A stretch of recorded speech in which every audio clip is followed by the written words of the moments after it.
Today, I'm going to talk about the science behind sleep and share what's known about not only how to get more sleep, but also how to get better sleep quality. So, I used to be a really good sleeper. I used to fall asleep within a few minutes of my head hitting the pillow. I could sleep through French bulldog snoring, I could sleep in, and I felt rested after waking up. But ever since April 18, 2010, my sleep quickly began to deteriorate. It took me longer and longer to fall asleep. Every little sound would wake me up. Sleeping in became fewer and further between, and I was still so tired. So, what happened on April 18, 2010? Well, this did.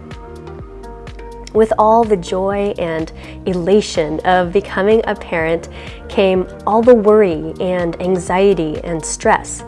And so my sleep suffered.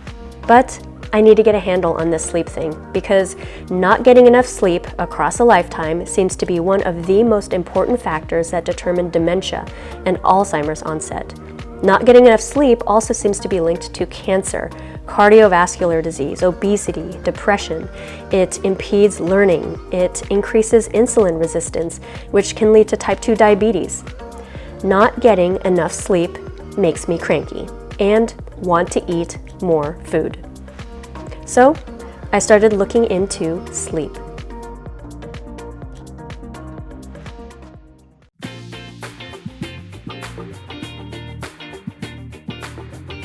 There are two processes that control sleeping and waking periods. The first one is called sleep-wake homeostasis. Homeostasis is just a state of equilibrium. With sleep-wake homeostasis, when you wake up from a good night's sleep, you feel well rested. But the longer you are awake, the greater your body senses the need to sleep. If this process alone was in control of your sleep-wake cycles, in theory, you would have the most energy when you woke up in the morning, and you would be tired and ready for sleep at the end of the day.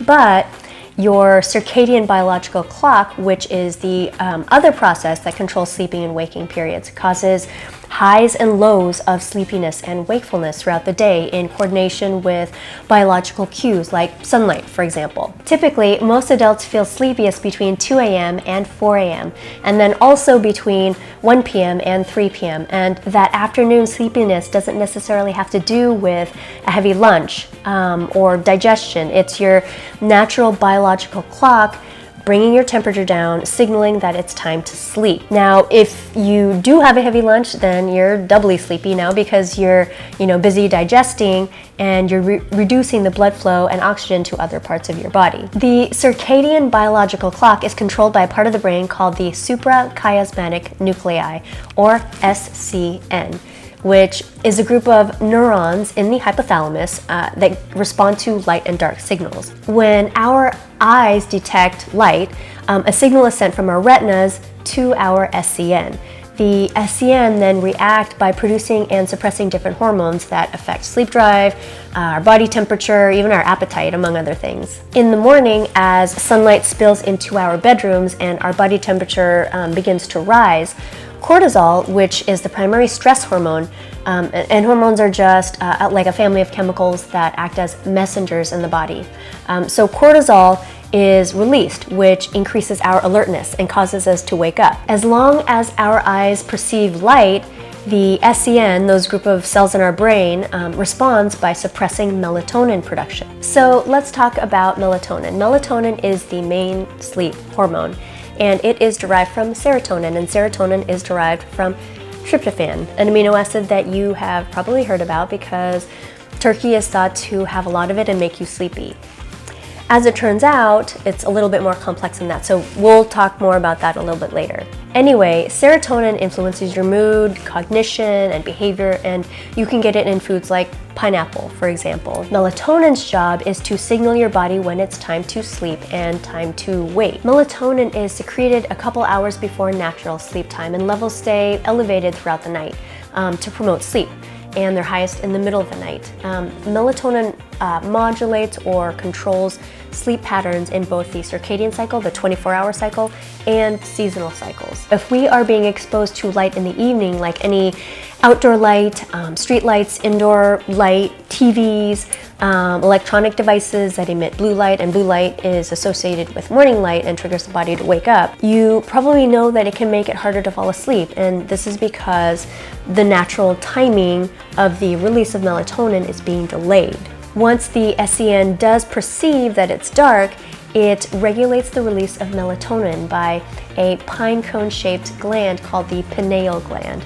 And so melatonin levels increase and our body temperature goes down. Body temperature starts to fall as it gets closer to bedtime, and this helps you fall asleep and stay asleep. Melatonin levels start off low in newborns and then peaks in early childhood. Then, when puberty hits, melatonin steadily declines until late adult life, to where older people produce very little melatonin. So research suggests that adding more melatonin to your diet may improve your sleep. So I looked up the concentrations of melatonin in different foods and found this resource, which I've also linked below. Now, I wouldn't memorize any of these numbers by any means. In fact, take it with a grain of salt, because the methods by which these values were acquired varied and have different levels of accuracy. They were also done in different labs and under different conditions, etc. So instead, sort of just get a relative idea of how much melatonin is in different types of food. So if you scroll up and down, you can see that things like rice, especially the pigmented rice, seem to have a lot of melatonin. Also barley, oat, pistachios, lentils, and even mushrooms as a group, they seem to have high concentrations of melatonin as well. And interestingly, breast milk has some amount of melatonin. So remember earlier when I said that melatonin levels were low in newborns. A study done in 2016 observed that there was 5 times more melatonin in breast milk produced at night than there was during the day. And then in 2019, researchers in China found that at 3 a.m., melatonin concentrations were nearly 10 times higher than melatonin levels in milk collected during the afternoon. So, if you're a mom pumping breast milk, it could be a good idea to label what you've pumped with the time of day so that you can feed your baby with time-appropriate breast milk. And then your baby can, slowly over time start to conform to sleeping more at night and being more alert and awake during the day. So anyway, kind of interesting. I actually made a spreadsheet and converted these relative melatonin concentrations to milligrams of melatonin per serving of a few of the foods with higher concentrations of melatonin, and I will link that below. You'll see that per serving of each food, there doesn't seem to be that much melatonin, but if you combine foods, the cumulative amount of melatonin could be effective and help you sleep. In addition to food sources, you can also supplement with melatonin, and proper dosing can be anywhere between 0.5 and maybe around 3, 4, maybe even 5 milligrams, but be careful because research hasn't validated its safety and effectiveness in long-term use. So, using it for no more than a month or 2 to get yourself back on a regular schedule is probably best. If you're using it for a couple weeks and it doesn't seem to help, stop using it and consult with your doctor. You can also eat foods high in tryptophan since it gets converted to melatonin. Tryptophan is a very bulky amino acid. Normally, tryptophan has to compete with other amino acids to gain passage into the brain. But get this, eating carbs stimulates the production of insulin, and insulin clears the bloodstream of all amino acids except for tryptophan. So, eating that stuffing and mashed potatoes with your turkey at Thanksgiving effectively clears the path for tryptophan to get into the brain and be converted to serotonin, and then eventually melatonin. And actually, there are foods that have nearly as much, if not more, tryptophan in them than turkey. There's beef, there's eggs, cheese, chicken, tofu, and salmon all have high levels of tryptophan. So eating turkey or anything else that has tryptophan in and of themselves doesn't necessarily mean you'll get sleepy. Carbs really are the key to getting tryptophan into the brain to be converted to serotonin and melatonin. There are also tryptophan supplements that are used for different goals, but if your aim is to get more sleep, supplementing with melatonin seems to be more direct. Okay, so there are other things that you can do to help improve your sleep. One of which is having a consistent bedtime. And I'm sure you've heard this before, but it doesn't hurt to hear it again. Go to bed at the same time every night and wake up at the same time every morning, even on weekends. Because melatonin release is dictated by light, turn off a lot of the lights in your house when it's getting close to bedtime, and close the shades to prevent any outside light from coming in so that your melatonin release isn't delayed. Also, if you're watching TV, make sure to be at least 6 feet away from the screen. And speaking of screens, try not to look at your phones and iPads for prolonged periods of time before going to bed. At the very least, switch your devices to night shift, at least on the iPhone, but shift the display colors to the warmer end of the color spectrum after dark, since the cooler colors, the blue lights, tend to trigger wakefulness. And did you know that looking at your screens for an hour delays melatonin release by 3 hours? It also decreases the peak concentration of melatonin in your body by about 50%. And consequently, you don't get enough REM sleep. REM stands for rapid eye movement, and it first happens about 90 minutes after falling asleep. It only lasts about 10 minutes, and you'll go through 3 to 5 REM cycles every night. Your eyes move rapidly from side to side while your eyelids are closed, and your breathing becomes faster and irregular, and your heart rate and blood pressure increase to levels similar to when you are awake. Most of your dreaming occurs during REM sleep, although some can actually also occur in non-REM sleep.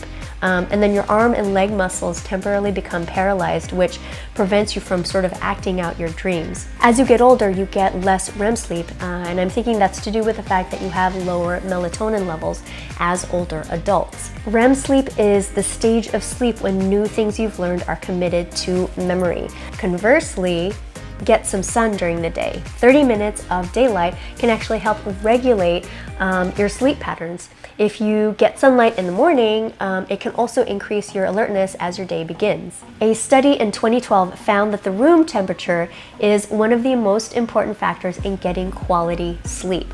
Your brain needs to drop its temperature by about 2 or 3 degrees in order to initiate sleep, which means you'll find it easier to fall asleep when it's cold. And not only that, you'll have deeper non-REM sleep, that restorative type of sleep, if your body is on the cooler side. So lower those thermostats to somewhere between 60 to 70 degrees Fahrenheit, 15 to 19 degrees Celsius. You can sleep naked or semi-naked, whatever you have to do to stay cool. Since we sleep better when we're cooler, we shouldn't exercise close to bedtime because that heats up your body. I mean, you should exercise, just don't exercise. This is me exercising. Actually, there was a study done in 2019 in a journal called Frontiers in Public Health, and it was about sex and sleep. There were 778 participants, and the mean age was 34. There were metrics about sex on sleep quality and sex on the time it took to fall asleep or sleep onset, either with or without an orgasm, and with or without a partner. And basically both men and women said that they felt like the quality of their sleep and sleep onset improved after an orgasm, which makes sense because you release certain hormones after you have an orgasm that help facilitate sleep. Also, sleep outcomes were perceived to be better with a partner as opposed to solo. I'll leave a link to the paper below in case you need to present your partner with more evidence-based proof that having sex with you is good for their health. You're welcome. What you could do instead is take a hot bath or shower. This causes vasodilation at the skin surface, and so the blood rushes to the surface of your skin and brings the heat of your core out to your body's surface. And then when you get out, there is this big thermal release of heat from your skin, leaving your body cooler, which is why people sometimes find it easier to fall asleep after a hot bath.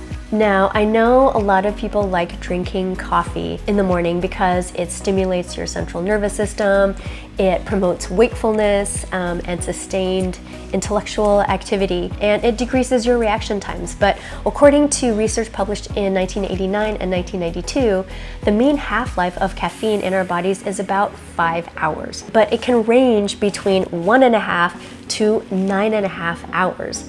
And remember that the half-life is just the time it takes for something to decrease by half. So it's not even all the way out of your system. And this really, really wide range is due to both sort of your innate individual variation as well as a lot of physiological and environmental factors that can affect caffeine metabolism, like pregnancy, obesity, use of oral contraceptives, smoking, altitude even affects caffeine metabolism. So have your coffee, but know when you need to stop consuming caffeine so your sleep doesn't suffer. And it's generally recommended to stop by 2 p.m., but what works for one person may not necessarily work for another person.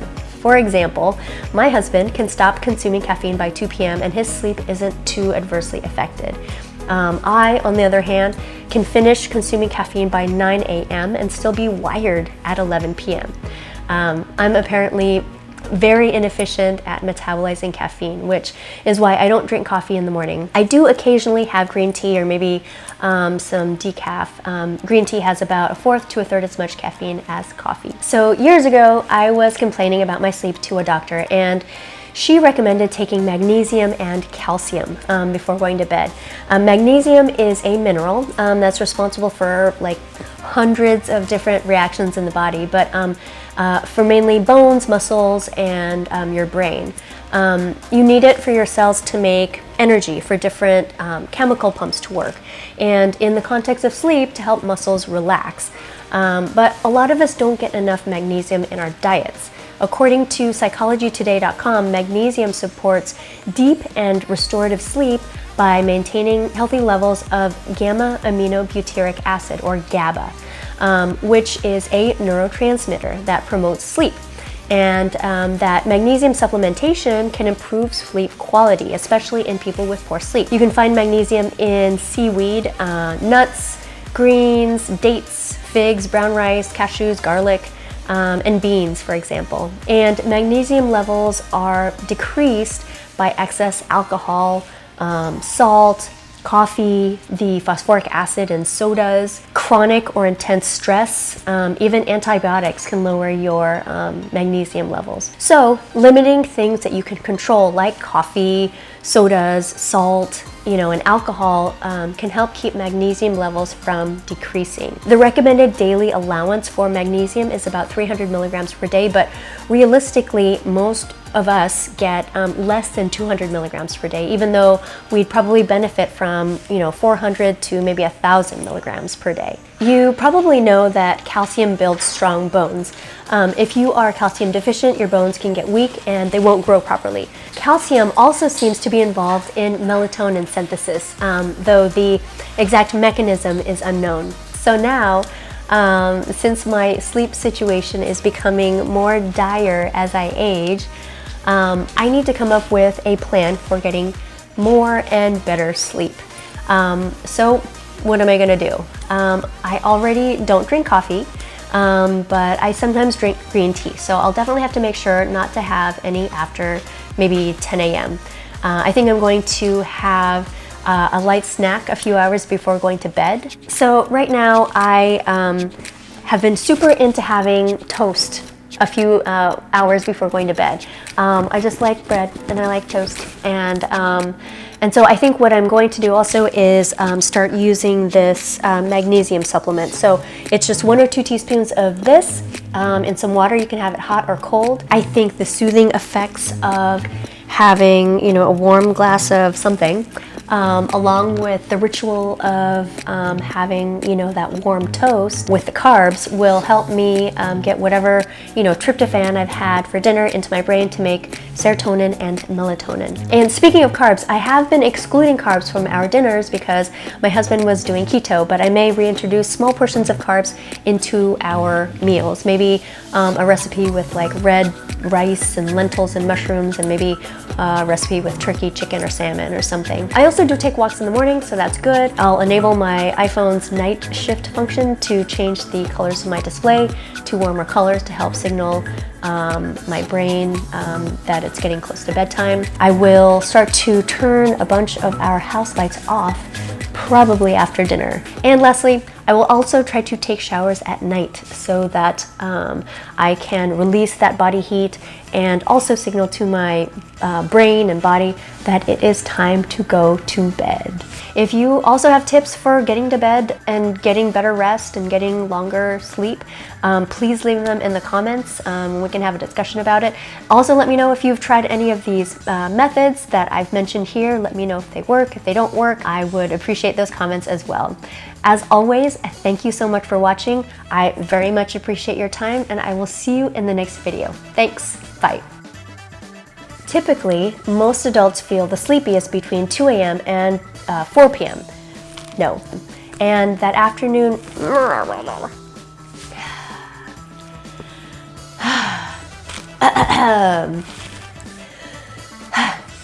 food sources. I don't know what I'm saying.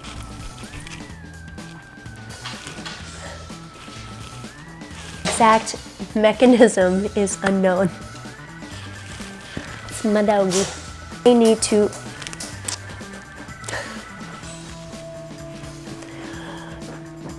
Y'all done? You're silly. You're silly. Ah, okay, I gotta film.